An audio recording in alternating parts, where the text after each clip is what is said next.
Hello, everyone.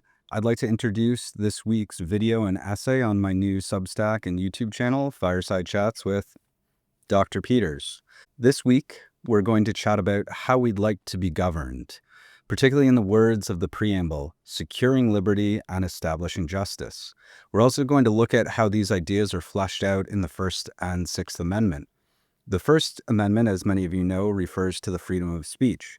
However, it also refers to the freedom of religion, the freedom of the press, and the freedom peaceably to assemble and petition the government for a redress of grievances. That's where we locate the right to protest, and as many legal scholars argue, the right to have a constitutional convention.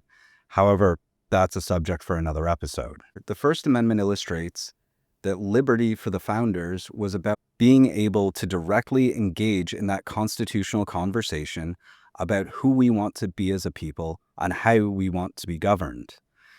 A conversation that gave birth to our country and our Constitution, and a conversation that was had through discussions, through news articles, through pamphlets, and through protest.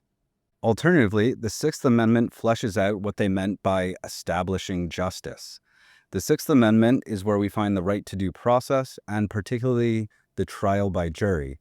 For the founders, the institution of the trial by jury was one of their foundational rights as Englishmen and the cornerstone of a truly democratic or republican system of government. It placed the enforcement of the law, deciding the innocent or guilt of a defendant, in the hands of ordinary citizens.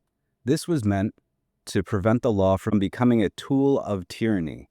Essentially, it prevented government officials from arbitrarily using the law to enforce their will without the consent of the people. To better understand these ideas of liberty and justice, as well as the First and Sixth Amendment, we're going to look at some historical context. Particularly, we're going to look at the Stamp Act, the Townsend Duties, the resulting Boston Massacre, and briefly the Coercive or Intolerable Acts.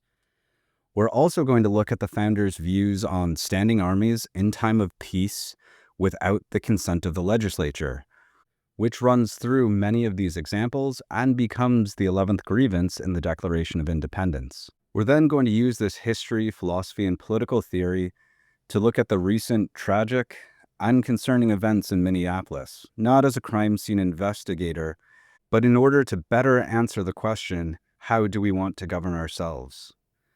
To ask the question, does this feel like securing liberty and establishing justice?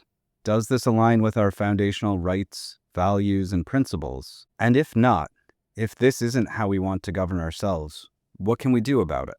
If that seems interesting, please click the links and watch the video or read the post. Please feel free to ask questions and leave comments.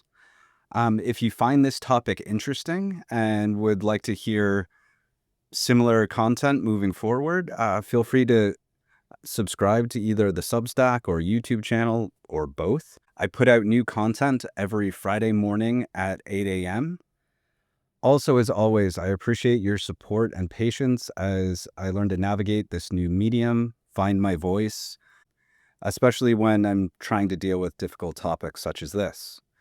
Anyways, I hope you find the videos and essays interesting, maybe even enlightening, and I look forward to seeing you in the comment section. And I hope you have a great day.